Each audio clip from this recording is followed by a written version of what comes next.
ती भावना कि सदगुरु के चरणों में आए, शीश झुकाया, ब्रह्म ज्ञान मिला, जीवन रोशन हो गया, मैं दास बन गया, गुरु का दास बन गया। दास ने पहले भी कुछ महीनों पहले बात कही कि शब्द ही कितना मीठा है गुरदास, कितनी मिठास है। शब्द बोलते हैं और कितनी मिठास गुरदास। जब नाम में इतनी मिठास तो फिर गुरु के दास के जीवन में मिठास कितनी होनी चाहिए। अब मैं खुद को दास कह तो रहा हूं, सदगुरु का दास तो कह रहा हूं, पर जीवन क्या दर्शा रहा है, यह आत्ममंथन करना, ये मेरी अपनी जिम्मेवारी है, ये मेरा अपना फर्ज है। आज सुबह सेवा दल रैली के दौरान सवाल पूछा एक स्किट के दौरान नौजवान ने कि मिला ही क्या है सेवा से। तो दास के मन में यही भाव आया कि सदगुरु शुक्र है आपका कि आपने इन सवालों को बाहर आने की इजाजत दी, प्रेरणा दी। क्योंकि जो हिचकिचाहट में दब जाती है बात, वो जिंदगी भर संदेह बन के ही रह जाती है। क्योंकि वो किसी डर के मारे, हिचकिचाहट के मारे पूछा नहीं, बस मान लिया, तो फिर पूरी उम्र वो कश्मकश चलती रहती है, वो खेल चलता रहता है। कभी मेरा संदेह ऊंचा हो जाता है, कभी मेरा विश्वास ऊंचा हो जाता है, पर स्थिरता नहीं आती। और आत्मा मंथन करना है तो ये सवाल तो पूछने होंगे। सवाल चाहे कठिन हो, चाहे कड़वे हो, पर पूछने तो होंगे, खुद से पूछने होंगे, प्रश्न करना होगा। पर जब भी प्रश्न करें तो उत्तर प्राप्त हो सके उतनी जगह बना के प्रश्न किया जाए। यही फर्क है प्रश्न करने में और जिज्ञासा पूर्वक प्रश्न करने में। जो व्यक्ति जिज्ञासा, जिसे जिज्ञासु कहा जाता है, जो ढूंढ रहा है कुछ भी जीवन में, कोई भी कला सीखना चाह रहा है, कोई भी बात, या फिर भक्ति के मार्ग पे बात करें, परमात्मा को चाह रहा है, भक्ति चाह रहा है, अगर वह जिज्ञासा पूर्वक मांगता है, जिज्ञासा पूर्वक पूछता है, तो इस बात का मतलब यह है कि वो मान रहा है जो मैं पूछ रहा हूं इसका उत्तर मेरे पास नहीं है, तभी जिज्ञासा है, तभी वो भावपूर्ण है। पहले अपनी अज्ञानता को एक्सेप्ट किया, स्वीकार किया कि ये जो सवाल मैं पूछ रहा हूं जिज्ञासा पूर्वक तभी हो सकता है जब मैं इस बात को मान लूं, एक्सेप्ट कर लूं कि जिस बात का जवाब ढूंढ रहा हूं वो मेरे पास नहीं है। बहुत कठिन हो जाता है जीवन में। देखिए, छोटी सी बात किसी को पूछनी बड़ी मुश्किल लगती है, क्योंकि ऐसे लगता है कि कैसा लगेगा कि मुझे इतनी सीधी सी बात नहीं आती, कैसे पूछूं। गूगल कर लेंगे, ज्यादा आसान है, निरंतर करते हैं। सर तो हिला दिया, जब सामने से वो व्यक्ति गया तो Google, ChatGPT, everything is here for our rescue now. पर जिस पल में मैंने इस बात को स्वीकार किया कि इस बात का जवाब मेरे पास नहीं है, फिर पूछा, तो वो प्रश्न जिज्ञासा भरा प्रश्न हो जाता है, वो बात जिज्ञासा बन जाती है। और प्रश्न सिर्फ इसलिए पूछा कि सामने वाले को बताना है कि हमारे पास सारे ही जवाब हैं, फिर तो दुनियादारी में भी सारे प्रश्न पूछे जा रहे हैं। तो ये आत्ममंथन करना है।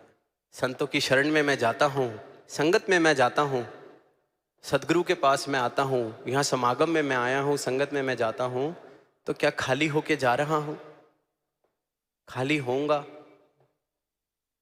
तो अवश्य भरूंगा। ये भी संकेत परमात्मा ने अपनी सृष्टि में बखूबी दिया हुआ है। किसी नदी में जाते हैं, एक मटका पानी, खाली मटका पानी भरने के लिए उस नदी में डालें, जैसे ही मटका जाता है पानी उस तरफ नीचे हो जाता है, खाली स्थान बनता है और पूरी नदी उस खाली स्थान को भरने के लिए एक क्षण में आ जाती है, इसलिए हमारा मटका भरा जाता है। दस्तूर है। परमात्मा ने हर जगह संकेत दिया है, खाली होगा तुरंत मैं भरता हूं, खाली होने को तो तैयार हो। नदी के अंदर, दुनिया के कोने कोने में ये जो यूनिवर्सल ट्रूथ परमात्मा ने संकेत के तरह दिए हुए हैं, खाली तो हो, भरने के लिए तो मैं हर जगह हूं। एयर प्रेशर, वहां भी यही नियम। तो भाव ये है कि खाली होके प्रश्न पूछे जा रहे हैं तो जिज्ञासा, मान लिया कि नहीं आता, ये आत्ममंथन करना है। तो जीवन में, अध्यात्म में भी और जीवन के हर पहलू में कुछ तभी सीख सकते हैं।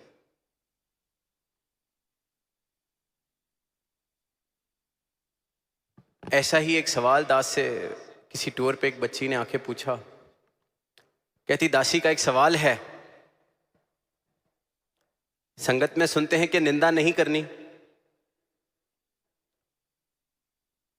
पर अगर दिल हल्का करने के लिए किसी से बात करनी हो तो क्या कर सकते हैं? कोई चीज भारी लग रही है, किसी ने कुछ ऐसा किया है जिससे मेरे दिल को ठेस पहुंची है, मैं बहुत ज्यादा सोच रहा हूं उसके बारे में। अब दिल हल्का करने के लिए बात करूंगी तो जिक्र होगा, तो क्या वो निंदा हो जाएगी?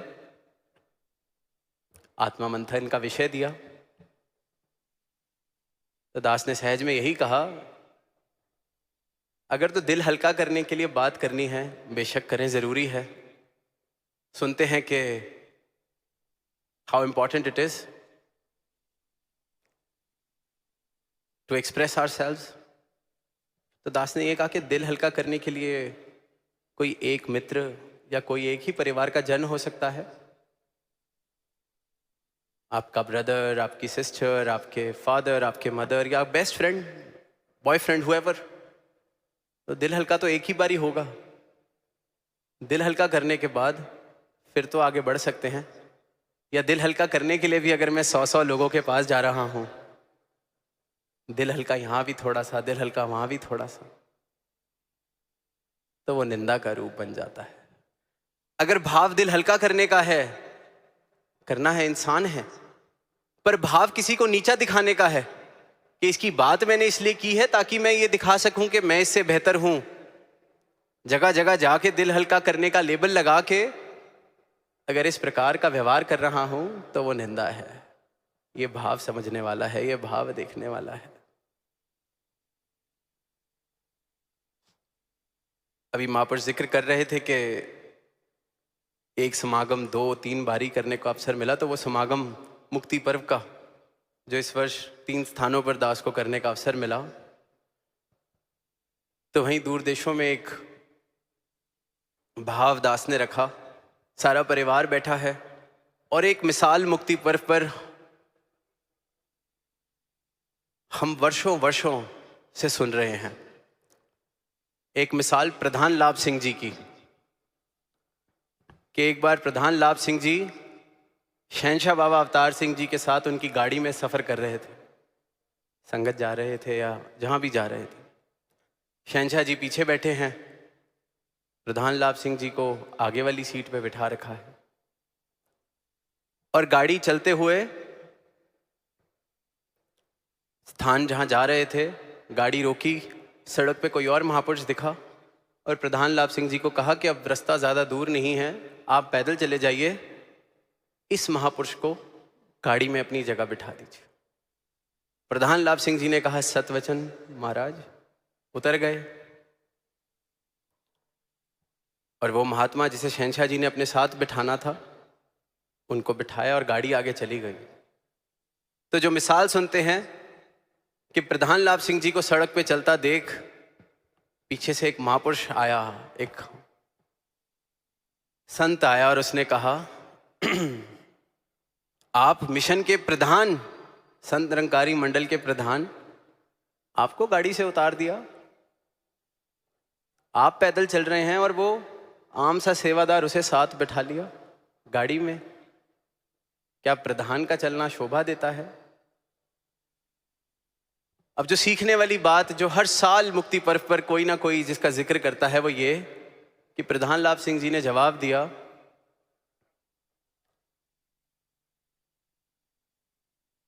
कि तू खुद तो डूबेगा और मुझे भी डुबाएगा। तेरे ये जो भाव हैं, तू खुद तो डूबेगा और मुझे भी डुबाएगा। वो सदगुरु हैं, वो जो कर रहे हैं हमारे लिए भला है। मिसाल हम सुन रहे हैं, सुना रहे हैं। अब आत्ममंथन करने का विषय क्या है? मैं किस श्रेणी में हूं? प्रधान लाभ सिंह जी वाली, या वो जो महापुरुष जो इंतजार कर रहा था कि ये गाड़ी से उतरे और मैं उनके मन में ये भाव डालूं, आपको उतार दिया? मेरी श्रेणी क्या है? जब मेरे पास आके कोई मुझे ये कहता है, आपको पीछे बिठा दिया, अंथक सेवादार हैं आप, भक्त हैं आप, आपको पीछे बिठा दिया। मेरी अवस्था क्या है उस वक्त? क्या ये चेतनता, क्या ये भाव आता है कि महापुरुषों आप खुद तो डूबोगे, मुझे भी डुबाओगे? या मैं भी कह देता हूं बात तो ठीक है, बात तो बिल्कुल ठीक है। आज संगत में वो एग्जाम्पल दिया कि थड़ा बना दो, थड़ा तोड़ दो, तो गाड़ी हटाने को ही जरा कह दिया। क्या मेरी गाड़ी को ही हटाने को कह दे तो मेरे साथ चलने वाला ये कह देता है, अरे आपकी गाड़ी को नहीं पहचाना, आपकी गाड़ी हटाने को कह दी? मेरी अवस्था क्या है? क्या मैं उस पल में जवाब दे पाता हूं कि महाराज मुझे बख्शो, आप तो डूबोगे, मुझे भी डुबाओगे? मेरी अवस्था क्या है? आत्मा मंथन इस बात का करना है, इस बात का होना है। पास नहीं मिला, एक ही पास मिला, साथ वाले को 10 पास दिए हैं। मैंने किसके साथ अपने आप को घेरा हुआ है जो ये सवाल पूछने के लिए हमेशा मेरे आसपास घूमते रहते हैं? किस श्रेणी का संत मैं अपने साथ लेके चल रहा हूं जो वेट कर रहा है? पास नहीं मिला, आपको नहीं जानते, आप तो परिवार हैं, आप तो अंथक सेवादार हैं, आप तो गुरु के परिवार से हैं, आप तो जोनल इंचार्ज हैं, आप तो फलानी कमेटी के मेंबर हैं। मैंने किससे अपने आप को घेरा हुआ है?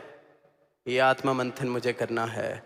प्रधान लाभ सिंह जी वाली अवस्था भी नहीं है तो कम से कम इतनी आत्मा मंथन की आवश्यकता है कि कहीं आसपास ऐसे ही कंपनी, ऐसी संगति में लेके चल रहा हूं जो पल पल यही सवाल पूछ रही है, आपको नहीं जानते,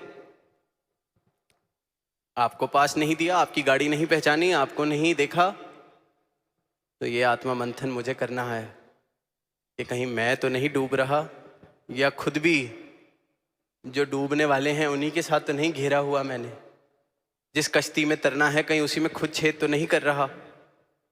ये भाव, ये चिंतन, ये मंथन शुरुआत, क्योंकि इस दर पर आ गए तो आज दास थोड़ी उस रूप की बात ही कर रहा है कि यहां आ गए और फिर ये बात, फिर ये भाव, तो क्या ही बात बनेगी। मिसालें दे देना, बातें धरा देना, चीजें कह देना बहुत आसान है, पर जो कहता हूं क्या जीवन चल रहा है? या जरा सी कोई बात हुई और सामने से मैं कहता हूं मेरा इन्ना भी हक नहीं बनता, मेरा ये भी नहीं बनता। संगति, भाव, मिसाल सुलाने वाले ना हो, जीवन मिसाल बने। दतार ऐसी मेहर आप करो, ये जीवन हर गुरसिक्का मिसाल बने। ये भक्ति जो आपने दी है इसकी संभाल बख्शो। एक कहानी पीछे पढ़ने को मिली। एक इंसान था गांव में रहने वाला। गांव में जो चीजें बनती थीं कोई कुम्हार कुछ बनाता या कोई और चीज़ें, वो उनसे इकट्ठी करता था और अपने गधे पर लाद कर एक शहर में बेचने जाता था। यही उसका व्यवसाय। बढ़िया जिंदगी चल रही, शहर में भी सब उसको जानते, 4-5 दुकानदार जिनके पास जाके सब कुछ बेचाता था। अब एक दिन ऐसे ही शहर में गया तो सामने से एक आदमी चलता हुआ आ रहा और उसने देखा कि आज इसके गधे के गले में कुछ बंधा हुआ है, चमकता हुआ पत्थर एक बंधा हुआ है। गधे के गले में कुछ अनोखा सा चमकता हुआ बांध के घूम रहा है। अब जिस इंसान ने देखा, उसकी नजर परखने वाली थी, उसने देख लिया कि ये हीरा है जो उसने गधे के गले में बांधा हुआ है। जाता है, उससे सहज में ही पूछता है कि गधे के गले में क्या बांधा है अपने। कहता है पता नहीं, आज शहर की तरफ आ रहा था, रास्ते में कुछ पड़ा हुआ दिखा, चमक रहा था, पसंद आ गया तो मैंने इसके गले में बांध दिया। कहता अच्छा, चल ये मुझे दे दे, तुझे 10,000 रुपये दिए, ये मुझे दे दे। अब वो गधे का मालिक जो था, उम्मीद तो नहीं कर रहा, उसे लगा पत्थर 10,000 रुपये मिल रहे हैं, पर कहता नहीं, 20,000 दोगे तो मैं ये देता हूं। उस सामने से कहता है नहीं, 10,000 पत्थर दे दे। वो कहते नहीं, 20,000 में ही दूंगा, और आगे चला जाता है। अब जो हीरा पहचानने वाला था, वो जानता था कि कीमत लाखों की है, शायद करोड़ों की कीमत है। सोच रहा है मन में कि किस मूर्ख को ये पत्थर मिल गया है, गधे के गले में बांध के घूम रहा है। थोड़ी देर में जाता है कि चलो 20,000 दिए, बात खत्म करते हैं। पहुंचता है उसके पास और देखता है गधे के गले में वो पत्थर नहीं है। पूछता है उससे, अरे वो पत्थर कहाँ गया, ले 20,000 देता हूं। गधे का मालिक कहता है वो तो मैंने बेच दिया पिछली दुकान पर, पूरे 50,000 में बेचा है। अब वो जो हीरे को परखने वाला था कहता, गधे मूर्ख, लाखों करोड़ों की चीज तूने 50,000 में बेच दी, अकल नहीं है तुझे। गधे का मालिक कहता है कि साहब, होऊंगा मैं गधा, होऊंगा मैं मूर्ख, पर फिर उस हिसाब से आप क्या होए जो 10,000 के पीछे करोड़ों की चीज छोड़ दी। मुझे तो नहीं पता था कि वो करोड़ों का है, आपने जानते हुए 10,000 के पीछे करोड़ों रुपए की चीज छोड़ दी, लाखों की चीज छोड़ दी। तो अगर मैं गधा हूं, आप क्या हैं? जिसके पास तो कीमत नहीं है, उसकी तो फिर माफी है, अनजान है। हमारा क्या होगा अगर सब कुछ जानते हुए किसी बात के लिए ये हीरे वाला सौदा छोड़ दिया? कहीं ये नहीं मिला, कहीं ये नहीं पूछा, कहीं किसी ने जरा सा कुछ कह दिया, उसने 10,000 के पीछे करोड़ों का हीरा छोड़ा, मैंने छोटी सी बात के लिए ये अनमोल रतन, राम रतन धन छोड़ दिया, सदगुरु का दर छोड़ दिया।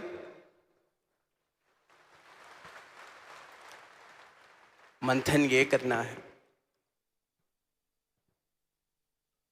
प्रधान लाभ सिंह जी की, भक्तों की, गुरसिखों की मिसाल मैं दे रहा हूं, पर अपना आनंद, किसी ने गाड़ी रोक दी या नहीं पहचानी, अपना आनंद इसलिए छोड़ दिया, अमृत इसलिए छोड़ दिया, उसमें विष इसलिए घोल दिया, जबकि जानता हूं, बचपन से सुन रहा हूं। तो हमें क्या कहा जाएगा? आत्मा मंथन इस बात का करना है जिसके पास तो पहचान नहीं, उसे तो कुछ नहीं कहा जा सकता।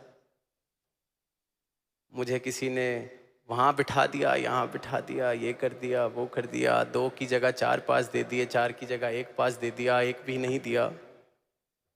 कौड़ियों के बदले राम रतन धन, सदगुरु के चरण, इनसे मैं दूर। तो अगर वो गधे वाला मालिक गधा है, मूर्ख है, तो हम सबको क्या कहा जाएगा? आत्मा मंथन इस बात का करना है। तो क्योंकि समय हो रहा है और इस बार क्योंकि एक दिन बड़ा है, तो दास को भी कल एक अवसर दोबारा मिलेगा, तो बाकी भाव दास अपने कल रख देगा। पर तब तक के लिए ये आत्म मंथन करें कि इस आनंद के समुद्र में आए हुए हैं, समागम चल रहा है। यहां भी अगर मैं आनंद नहीं ले पा रहा, यहां भी मैं खुश नहीं रह पा रहा, यहां भी कमियां देख रहा हूं, तो अगर उस गधे वाले को गधा कहा जाएगा, तो हमें क्या कहा जाएगा? प्रेम से कहना, धन्यवाद। सतगुरु माता सुदीक्षा सविंदर हरदेव जी महाराज की जय। सभी इसी प्रकार आप अपना स्थान